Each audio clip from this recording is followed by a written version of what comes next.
तो आइए बच्चों देख लेते हैं क्वेश्चन नंबर 4। तो क्वेश्चन नंबर 4 में हमें दिया है बच्चों, गिवन है कि SCF ऑफ 300 यानी 306 और 657 का SCF बच्चों कितना है 9, और उसने हमसे पूछा है LCM ऑफ 306, 657। तो बच्चों हमें इनका LCM बताना है। तो इसका मतलब क्या बच्चों, हमें पहली संख्या 306 है हमारी, दूसरी संख्या 657 है, और उन दोनों का SCF 9 है, और इन दोनों का हमसे क्या पूछा है, LCM पूछा है बच्चों। तो देखिए कैसे निकालेंगे। हमने एक फॉर्मूला बताया था बच्चों, क्या बताया था, देखिए ज़रा लिखेंगे। हम जानते हैं कि दोनों संख्याओं का गुणनफल बराबर होता है बच्चों SCF गुणा LCM के। तो दोनों संख्याओं का गुणनफल का मतलब क्या है कि इन दोनों की गुणा बराबर होती है SCF गुणा LCM के। तो SCF कितना हमारे पास 9 और LCM हमें निकालना, तो ये ऐसा का ऐसा ही, ये 9 गुणा में है तो गुणा वाली संख्या आ जाएगी बच्चे, बटे में आ जाएगी 306 गुणा 657, और इधर कितना लिख देंगे बच्चों LCM, और बटे में ये 9 इधर आ जाएगा। अब 9 से किसी भी एक संख्या को डिवाइड कर लीजिए बच्चों, भाग कर लीजिए। मैं ऐसे करता हूँ 9 तिया 27, कितने बचेंगे बच्चों, 3 बचेंगे 36, 9 चौक 36। तो हमारा LCM जो हो जाएगा बच्चों वो 657 गुणा 34। ठीक है, इस संख्या को पूरा इधर लिख दिया, इस संख्या को पूरा इधर लिख दिया, तो कोई चिन्ह पर परिवर्तन नहीं होगा चिन्ह में। तो गुणा करेंगे 657 गुणा 34, 4 सत्ते 28 हासिल 2, 4 पंजे 20 और 2 22 हासिल फिर से 2, 4 छंग 24 और 2 26, 3 सत्ते 21 हासिल 2, 3 पंजे 15 और 2 17 बच्चों हासिल 1, 3 छंग 18 और 1 19, ये 8 हो जाएगा, यहाँ 3 हो जाएगा, यहाँ 7 6 13 हो जाएगा, हासिल 1 लगेगा, 9 2 11 और 1 12 हासिल 1, तो ये आएगा बच्चों 22,338 हमारा LCM होगा। तो नोट कीजिए बच्चों सवाल को। तो आइए बच्चों देख लेते हैं प्रश्न नंबर 5। तो प्रश्न नंबर 5 में बोला है बच्चों, जांच कीजिए कि क्या किसी प्राकृत संख्या n के लिए संख्या 6 की पावर n अंक शून्य पर समाप्त हो सकती है। बच्चों हमें बोला गया सवाल में कि कोई अंक है 6 की पावर n, उसने बोला है कि n एक प्राकृत संख्या है। n क्या है बच्चों, एक प्राकृत संख्या है। तो वो कह रहे हैं n का मान आप प्राकृत संख्या में कुछ भी ले लीजिए, क्या 0 मतलब 6 की पावर n है जो वो 0 पर समाप्त हो सकती है। जैसे देखिए समझिए क्या कहना चाह रहा है वो। मान लो हमने 6 की पावर 2 लिया, तो 6 की पावर 2 का मतलब बच्चों पता होगा 6 गुणा 6, तो 6 छंग 36। तो वो कहना चाह रहे हैं ऐसे आप कुछ भी ले लीजिए n का मान यहाँ पर, तो यहाँ लास्ट में क्या आएगा 0, तो आएगा या नहीं आएगा वो ये जानना चाह रहा है बच्चों। जैसे मान लीजिए हमने 6 की पावर 3 लिया, तो 6 गुणा 6 गुणा 6, 6 छंग 36 छंग 216, तो यहाँ भी बच्चों कितना आया लास्ट में 6 आया, तो 0 तो यहाँ पर तभी अभी भी नहीं आ रहा है। ऐसे हम कहाँ तक चेक करेंगे बच्चों, कह नहीं सकते कहाँ 0 आएगा, तो ऐसा तो बहुत टाइम लग जाएगा हमारे सवाल करने में। तो हम क्या करेंगे, किसी दूसरी विधि से करेंगे बच्चों। देखिए ज़रा दूसरी विधि से कैसे करेंगे बच्चों, आप देखिए पहले 0 पर समाप्त होने वाली कुछ संख्या ले लीजिए। ले ली हमने 0 समाप्त होने पर, ये 0 पर समाप्त होने वाली संख्या बच्चों, ये 40 ले लिया मैंने, यहाँ 50 ले लिया, और यहाँ 60 ले लिया, यहाँ 70 ले लिया, यहाँ 80 ले लिया, यहाँ 90 ले लिया, यहाँ 100 ले लिया। ऐसे कोई नंबर ले लीजिए। मैं बोलूँ बच्चों आपसे इसके गुणनखंड करो, तो वो होंगे 2 पंजे 10, इसके बोलूँ 2 दूनी 4 पंजे 20, इसके बोलूँ बच्चों 2 तिया 6, 6 पंजे 30, और इसके बोलता हूँ 2 दूनी 4 दूनी 8 पंजे 40। आप ऐसे करके भी कर सकते हो। जैसे देखिए बच्चों 50 के करेंगे, 2 दूनी 4, 1 बचेगा 10, 2 पंजे 10, 5 पंजे 25 और 5 ही कम 5, मतलब इसके गुणनखंड होंगे बच्चों 2 गुणा 5 गुणा 5। और 60 के करेंगे बच्चों, देखिए ज़रा ध्यान से, तो 60 के होंगे 2 तिया 6 0, ऐसे ही 2 ही कम 2, 1 बचेगा 2 पंजे 10 और 3 पंजे 15 और 5 ही कम 5, तो इसके होंगे बच्चों 2 गुणा 2 गुणा 3 गुणा 5। और इसके करते हैं हम 70 के, तो कर लेना बच्चों आप, देखो यहाँ से समझ रहा। तो ये इसे हम लिख सकते हैं 2 की पावर 2 गुणा 5, इसे लिख सकते हैं, ये तो ऐसे रहेगा। इसे लिख सकते हैं बच्चों 2 की पावर 3 गुणा 5, इसे लिख सकते हैं 2 गुणा 5 की पावर 2, इसे लिख सकते हैं बच्चों 2 की पावर 2 गुणा 3 गुणा 5। बच्चों ध्यान से देखिए ज़रा, यहाँ ये सभी संख्या 0 पर समाप्त हो रही हैं। तो बच्चों जब 0 पर समाप्त हो रही हैं, ध्यान से देखो आप इनके भाज्य गुणनखंडों में 2 और 5 बच्चों दोनों आ रहे हैं, 2 और 5 दोनों आ रहे हैं। ठीक है बच्चों, तो कहने का मतलब ये है बच्चों, अगर कोई संख्या 0 पर आती है तो बच्चों उसका एक गुणनखंड अवश्य ही 5 रहा होगा। उसका एक गुणनखंड क्या रहा होगा बच्चों? 5 अवश्य ही रहा होगा। कोई भी संख्या अगर ये 0 पर समाप्त होगी तो उसका गुणनखंड 5 अवश्य ही रहेगा बच्चों। कहने का मतलब ये है, अगर उसके गुणनखंड में 5 नहीं आता, मान लो 2 आ जाए कितने बार भी, लेकिन ये कभी भी 0 पर समाप्त नहीं होगी। लेकिन बच्चों हम जैसे ही 5 लगा देंगे अब ये 0 पर समाप्त हो जाएगी। कर लीजिए, देखिए 2 दूनी 4, दूनी 8, 8 पंजे 40, हुई ना बच्चों 0 पर समाप्त। तो मतलब उसका गुणनखंड एक 5 जरूरी होगा जो संख्या 0 पर समाप्त होगी। तो देखिए बच्चों किस प्रकार करेंगे हम, देखिए बच्चों जरा, तो मान लेते हैं, माना 6 की पावर n अंक, 6 की पावर n अंक किसी प्राकृत मान के लिए, किसी प्राकृत मान के लिए, किसी प्राकृत मान के लिए 0 पर समाप्त होती है, 0 पर समाप्त होती है बच्चों। तो बच्चों जब 0 पर समाप्त हो रही है तो मैंने भी आपको बताया, तो इसका एक गुणनखंड अवश्य ही क्या होगा बच्चों? 5 होगा एक गुणनखंड इसका जरूर।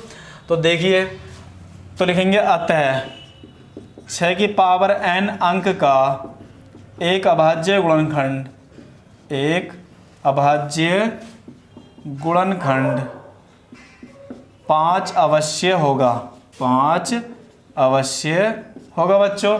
लेकिन हम क्या देखते हैं बच्चों, देखिए ज़रा, लेकिन जैसे ही आप 6 की पावर n के गुणनखंड करेंगे बच्चों, 6 के गुणनखंड कर लीजिए बच्चों, वो होंगे 2 तिया 6। तो हम इसे लिख सकते हैं बच्चों 2 गुणा 3 और पावर n थी वो पावर n ये रही, ये इसे ऐसे लिख सकते हैं 2 की पावर n गुणा 3 की पावर n। तो बच्चों यहाँ ध्यान से देखिए, यहाँ तो इसका अभाज्य गुणनखंड में कहीं 5 है नहीं, तो लिखेंगे चूँकि 6 की पावर n अंक में, अंक के अभाज्य गुणनखंडों में, अभाज्य गुणनखंडों में 5 कोई इसका अभाज्य गुणनखंड नहीं है, अभाज्य गुणनखंड नहीं है बच्चों। देख सकते हैं आप यहाँ पर 5 तो इसका कोई गुणनखंड है ही नहीं बच्चों। तो लिखेंगे जब इसका 5 कोई गुणनखंड नहीं है बच्चों, और इसके अलावा कोई और इसके गुणनखंड हो भी नहीं सकते, बता दीजिए, बस क्रम चेंज कर सकते हैं बच्चों हम, इसके गुणनखंड वही रहेंगे। तो हम कह सकते हैं कि इसका 5 कोई गुणनखंड नहीं होगा बच्चों, इसका कोई 5 गुणनखंड नहीं होगा। तो बच्चे गणित की आधारभूत प्रमेय है, समझ लीजिए क्या होती है वो आधारभूत प्रमेय। तो आधारभूत प्रमेय ये कहती है बच्चों, मान लीजिए हमने 15 के गुणनखंड करे, 3 पंजे 15 और 5 एकम 5, तो 15 के अभाज्य गुणनखंड बच्चों ये आया 3 गुणा 5, मतलब ये हो गए। तो बच्चों गणित की आधारभूत प्रमेय यह कहती है, यदि आप किसी संख्या के अभाज्य गुणनखंड करते हैं तो वो गुणनखंड केवल और केवल एक प्रकार के हो सकते हैं। केवल और केवल कितने प्रकार के होते हैं बच्चों? एक प्रकार के, यदि उनके क्रम पर विचार ना किया जाए बच्चों। तो आप देख सकते हैं गुणनखंड तो वही है, बस इनका हमने क्या कर दिया है, क्रम बदल दिया है। अर्थात गुणनखंड अभाज्य गुणनखंड वही रहते हैं बच्चों। ठीक है, तो लिखेंगे अतः गणित की आधारभूत प्रमेय से, आधारभूत प्रमेय से हम कह सकते हैं कि 6 की पावर n अंक का, 6 की पावर n अंक का कोई अभाज्य गुणनखंड 5 नहीं होगा। ठीक है बच्चों, 5 नहीं होगा। तो बच्चों जब इसका गुणनखंड 5 नहीं होगा तो यह संख्या 0 पर भी समाप्त नहीं होगी। तो लिख देंगे अतः 6 की पावर n अंक n के किसी भी प्राकृत मान के लिए, किसी भी प्राकृत मान के लिए 0 पर समाप्त नहीं होगा। ठीक है बच्चों, थोड़ी हिंदी ज़्यादा है, लेकिन यदि आप समझ के करते हैं तो ये बहुत ही आसान है।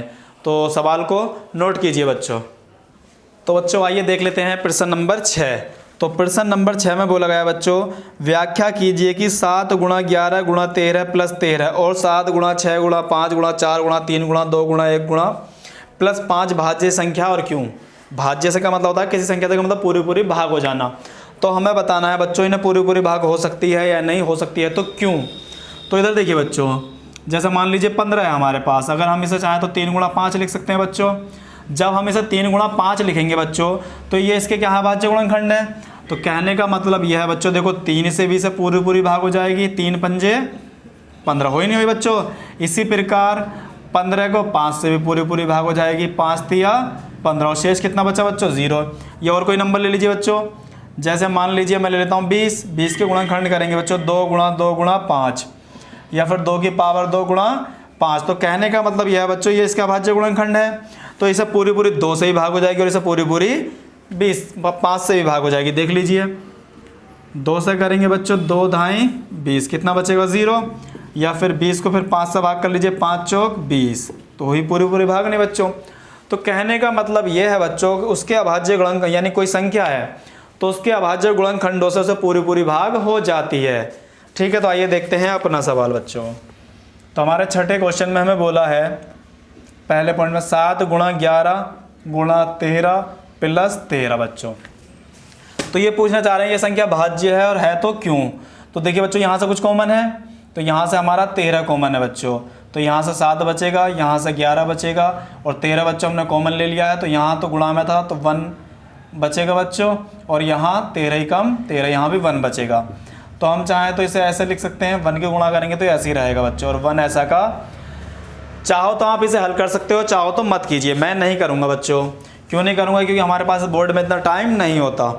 तो आप देखिए यहाँ 13 इसका एक गुणनखंड तो है बच्चों, 13 क्या हुआ, इसका एक गुणनखंड हुआ बच्चों। तो कहने का मतलब ये आप इसे गुणा कर लो चाहें, अगर यदि हम 13 से भाग करेंगे तो उसे पूरी पूरी 13 से भाग हो जाएगी, क्योंकि 13 इसका क्या है, एक अभाज्य गुणनखंड है। तो लिखेंगे चूंकि 13 एक इस संख्या का एक अभाज्य गुणनखंड है, एक अभाज्य गुणनखंड है, इसलिए यह संख्या 13 से विभाज्य है बच्चों। ठीक है, तो आइए इसी का दूसरा पॉइंट भी देख लेते हैं बच्चों। तो दूसरे पॉइंट में हमें दिया गया है बच्चों, ये है 7 गुणा 6 गुणा 5 गुणा 4 गुणा 1, नहीं बच्चों 4 गुणा 3 गुणा 2 गुणा 1 प्लस 5। तो ये पूछा है भाज्य है या नहीं। तो सबसे पहले बच्चों देखिए इसमें कुछ कॉमन है, अगर गुणा करेंगे तो बहुत टाइम लग जाएगा। तो यहाँ पर हम देखते हैं 5 यहाँ पर भी और 5 यहाँ पर भी है, तो 5 कॉमन ले लेंगे। यहाँ से बचा बच्चों 7 गुणा 6 गुणा 4 गुणा 3 गुणा 2, और 1 को गुणा में लिखो या मत लिखो, क्योंकि 1 से इनसे गुणा करेंगे तो वही रहेगा बच्चों।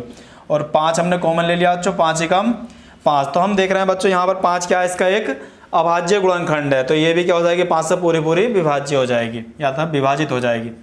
तो यहाँ लिखेंगे चूंकि 5 1 इस संख्या का एक अभाज्य गुणनखंड है। क्या है, एक अभाज्य गुणनखंड है, इसलिए यह संख्या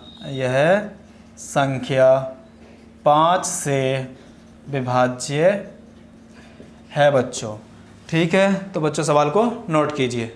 ठीक है बच्चों, आइए देख लेते हैं इस प्रश्नावली का अंतिम प्रश्न नंबर 7। तो 7 है बच्चों, किसी खेल के मैदान के चारों ओर एक वृत्ताकार पथ है बच्चों। वृत्ताकार पथ जानते होगा आप, वृत्त के आकार का। इस मैदान का एक चक्कर लगाने में सोनिया को 18 मिनट लगते हैं, जबकि इसी मैदान का एक चक्कर लगाने में रवि को 12 मिनट लगते हैं। मान लीजिए वह दोनों एक ही स्थान और एक ही समय पर चलना प्रारंभ करके एक ही दिशा में चलते हैं, तो वो कितने समय बाद पुनः प्रारंभिक स्थान पर मिलेंगे बच्चों। तो बच्चों इस सवाल में कुछ नहीं करना है आपको, इस सवाल में केवल एलसीएम निकाल देना है। क्या निकाल देना है बच्चों, एलसीएम। तो देखिए बच्चों, सोनिया को कितना टाइम लगता है बच्चों, 18 मिनट, और रवि को कितने मिनट लगते हैं बच्चों, 12 मिनट। तो हम क्या करेंगे, इन दोनों का एलसीएम निकाल देंगे। चलिए अभाज्य गुणनखंड विधि से कर देते हैं बच्चों। लिखेंगे अभाज्य गुणनखंड करने पर। ठीक है बच्चों, देखिए 18 के क्या होंगे, 2 नाम 18, 3 तिया 9, और 3 एकम 3, 12 के कर लेते हैं, 2 छंग 12, 2 तिया 6 और 3 एकम 3, तो 18 के गुणनखंड हुए 2 गुणा 3 गुणा 3, तो ये जाएंगे 2 गुणा 3 की पावर कितनी बच्चों 2। 12 के गुणनखंड होंगे 2 गुणा 2 गुणा 3, 2 कितने बार बच्चों 2 बार, तो 2 की पावर 2 गुणा 3। तो एलसीएम निकाल लेते हैं बच्चों इसका, तो लिखेंगे एलसीएम ऑफ 18, 12। तो एलसीएम में क्या बताया था बच्चों मैंने आपको कि दोनों में हम देखते हैं कॉमन, तो कॉमन देख लेते हैं बच्चों क्या होगा। तो कॉमन क्या है बच्चों, यहाँ पर 2 है, लेकिन एलसीएम में बड़ी घात लेते हैं बच्चों, तो बड़ी घात कहाँ पर है, ये रहे 2 की पावर 2 गुणा, फिर ये भी कॉमन है दोनों में है, तो यहाँ भी बड़ी घात लेंगे बच्चों, तो 3 की पावर 2, तो ये बनेगा हमारा 2 की पावर 2, 2 दूनी 4, 3 की पावर 2 बच्चों कितना 9, 9 चौक 36। तो अतः उन दोनों को प्रारंभिक स्थान में मिलने में कितना समय लगेगा, 36 मिनट लगेगा बच्चों। कितने मिनट लगेंगे, 36 मिनट। तो लिखेंगे आते हैं सोनिया व रवि पुनः प्रारंभिक स्थान पर